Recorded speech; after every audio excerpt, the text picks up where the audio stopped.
भी घोर तपस्या करके मुझे वर देने के लिए विवश करेगा। ब्रह्मा जी, आप चिंता न करें, वह तपस्या करेगा तो करने दीजिए। नहीं नहीं महादेव, ऐसा नहीं हो सकता। हम तो भक्त के बस में हैं। भक्त बुलाए और हम न जाएं, ऐसा कभी नहीं हो सकता। हमें जाना पड़ेगा और स्नेह से प्रेरित होकर वरदान भी देना पड़ेगा। आप चिंता ना कीजिए, जो होना है वह तो होकर ही रहेगा। आप जाइए और रावण को वरदान अवश्य दीजिए, किंतु एक बात का ध्यान अवश्य रखिएगा कि देवताओं की महिमा ना जाने पाए।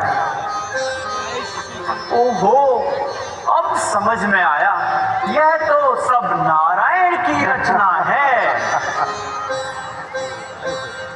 नहीं महादेव, ऐसा कदापि नहीं है। इसमें कुछ हाथ पुत्र नारद का भी है।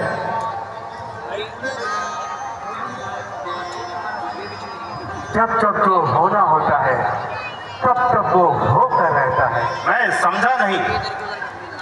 वही नारद मोह वाली बात ब्रह्मा जी। मतलब यह है कि नारद ने कामदेव पर विजय प्राप्त की और घमंड में चूर हो गया। पुत्र की रक्षा हेतु हमें एक काल्पनिक राज्य की स्थापना करनी पड़ी। उसके साथ जो हुआ, उस पर क्रोध में आकर उसने हमें राजकुमार बनने के लिए बाध्य कर दिया।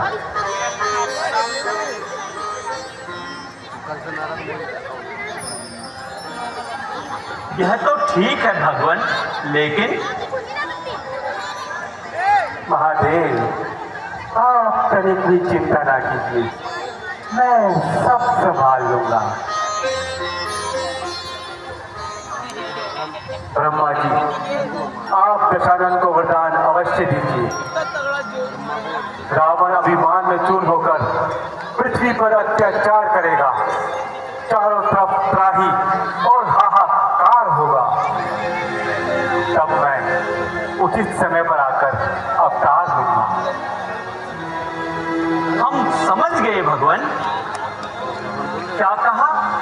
पृथ्वी पर हाहाकार होगा और अत्याचार होंगे।